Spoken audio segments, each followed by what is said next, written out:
Well, I've had pretty good luck all day today as far as ice buildup and snow until I got here. And here's the trail.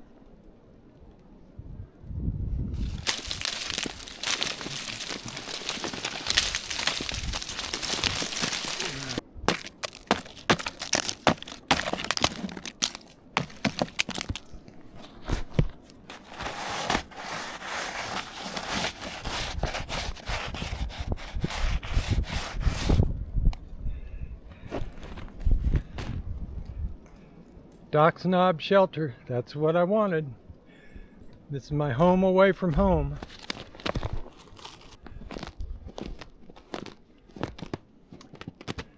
So this is Doc's Knob Shelter. And they've got a deck with a table. And they've got a bench on the inside. That's gonna go tonight. Next thing you know, they'll have granite countertops.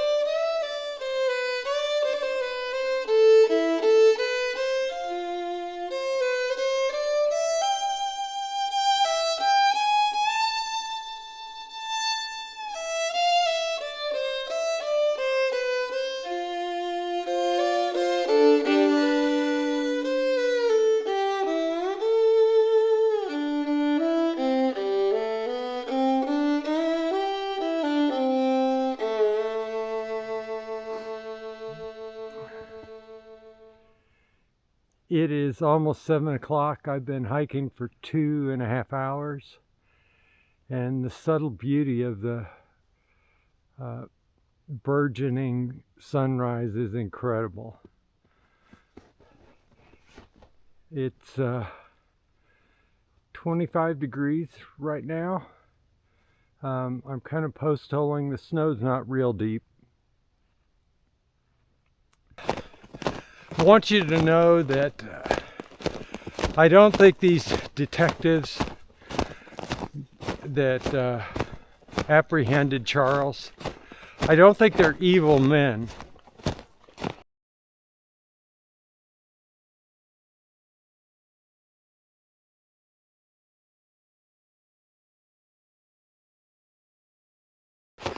Back in the early 90s, there was a big problem with violent crime, and Houston, Texas was in some ways the epicenter.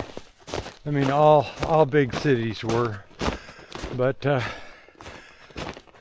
these guys, detectives, were getting assigned a new murder case. They claim about one every 3 days, and so they had to wrap them up quickly. And there's not a whole lot of oversight. They claim they had a 90% clearance rate, which is ridiculous. I mean, that may be true, but holy smokes, there must have been a lot of innocent people that got trapped in that. But I think it's legitimate that they looked into Charles as a suspect. I mean, Eric Benj and Lee Rose both talked about Charles as a possibility. The thing is, aside from the confession, none of the evidence, there was no evidence tying him to it. And the confession, if you listen to it, is really bogus. It doesn't fit the crime at all. And the parts that did fit the crime were obviously fed to Charles. The fingernail clippings from the murder victim, there was blood and tissue there, and so detectives thought, oh boy, DNA will wrap this up. It was in its infancy then, but they had another test that could have implicated Charles or cleared him, and that's serology or blood typing. And so the Houston Crime Lab at the time was actually a branch of the police department, which is not a good scenario. The forensics lab needs to be completely independent of the police, and that was not the case. So serology was done, and there was a person with type A blood who Edna Franklin evidently scratched. I think Edna had type B blood, and Charles had type O blood. So that right there is what's called exculpatory evidence. That means it clears Charles. There's no way, based on that serology, that he could have killed Mrs. Franklin. But at trial, the lab technician, instead of reporting the truth, he reported that the evidence was inconclusive, and a report was not given to the defense team. That means Charles' lawyers. So that's what's known as a Brady violation. Prosecutors are supposed to give all evidence over to the defense team, and the defense is supposed to give all their evidence over to the prosecutors. But it didn't happen in this case, and the jury didn't get a clear picture of what really happened.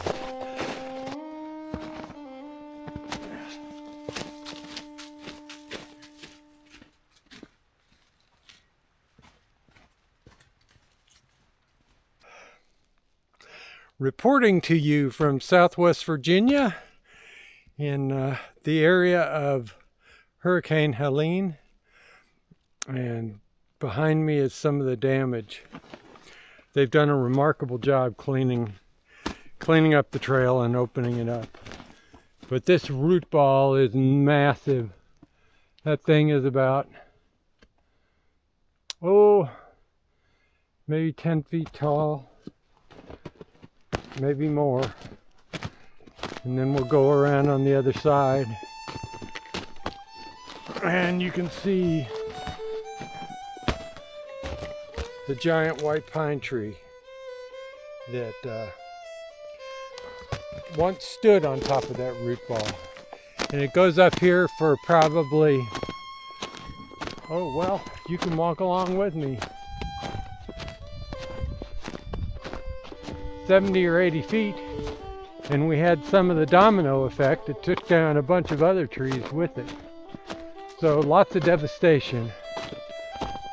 But you'll see up ahead where trail maintainers have been cutting. Looks like some more that have come down since Helene, maybe from this ice storm.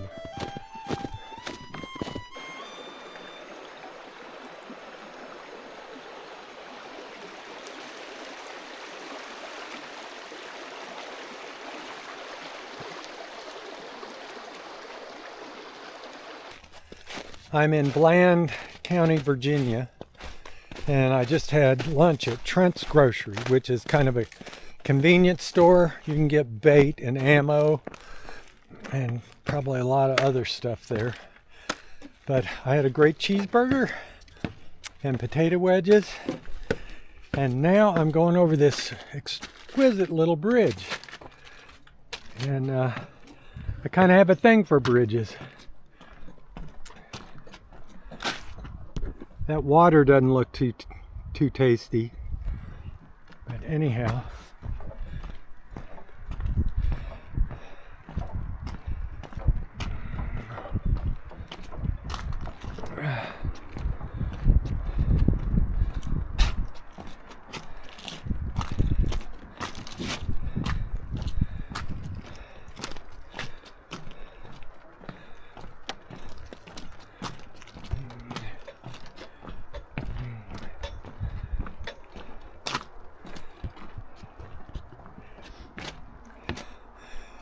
Very nice. That would have been a cold wade without that bridge today.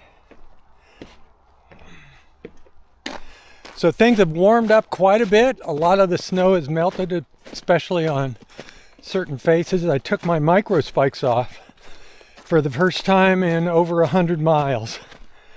And I just didn't want to wear them down on bare rocks. So right here, the trail is snow, but I don't think I'll slide around too much. Going for Jenny's Knob shelter tonight. And it shouldn't be too cold, but the cold weather is moving in and I may move off the trail. I'm kind of a wimp when it comes to that. Plus, it's just flat out dangerous. All right, I'm at my shelter for the evening. It's Jenny Knob, and this is your basic AT shelter. During hiking season, they'll be lined up like sardines in a can in here. Got up to 50 degrees at one point today, and that's nice because it's going to get down to 0 with a high of 15 here in a couple days. So that's pretty rugged.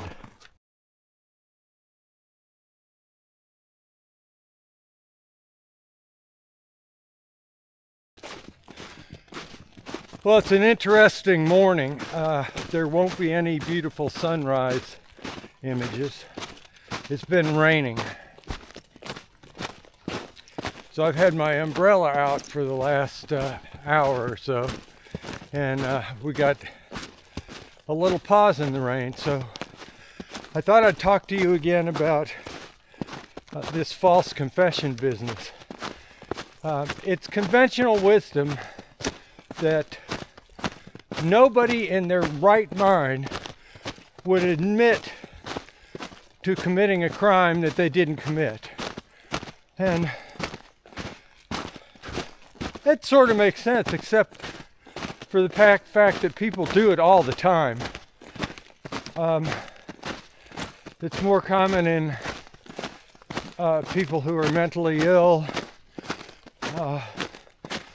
or children, but even sane adults do it. And there are different types of confession. I'll refer you to a book, a great book. It's pretty fascinating, by Saul Kassin, called Duped. And he talks about like the Central Park Five, those 5 teenagers who all admitted to raping and beating a jogger in Central Park, and none of them did it. And they're all released now. That's just one famous thing. I mean, our country goes all the way back to the Salem witch trials, when people admitted to committing a crime that they didn't do. There was an early incident in Vermont where these 2 brothers, Stephen and Jesse Bourne, Boorn, both confessed to murdering their brother-in-law. And it was widely known that they had issues and there was a quarrel between them. But when he disappeared, everybody assumed that they did it, and sure enough, they admitted it. And 1 week before one of the brothers was scheduled for execution, their brother-in-law was found alive and well. It was in New York or New Jersey, and they brought him back, and luckily that brother didn't get executed. And both were exonerated, obviously.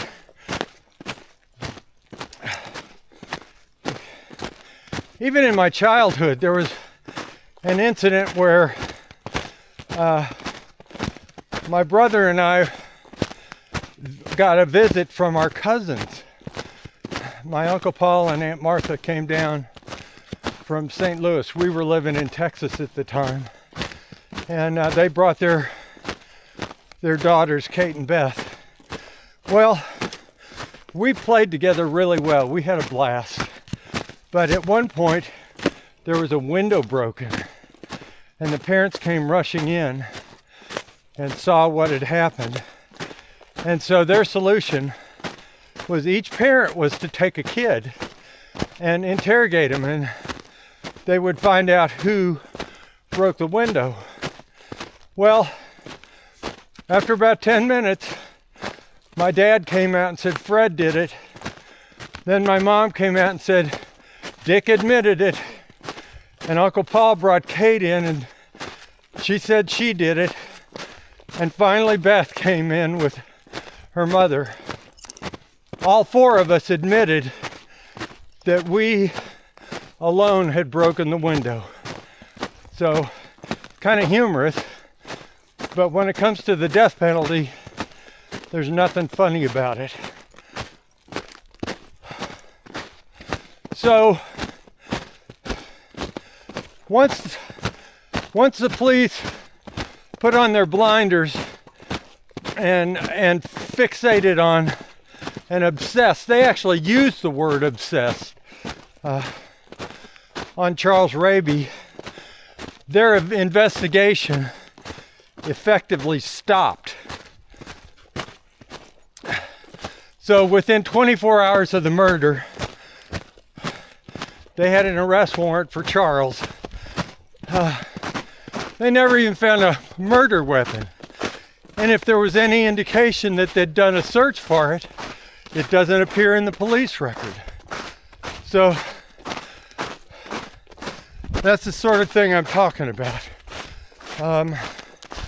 And when it comes to evidence, confessions are the gold standard because of this dubious, unfounded belief that nobody would commit to a crime that they didn't commit. Okay, I'm gonna get back to hiking. It's a beautiful morning. I hope the rain doesn't start up again, but if it does, I'll just put up my little umbrella. Trekking for Tarzan, here we go.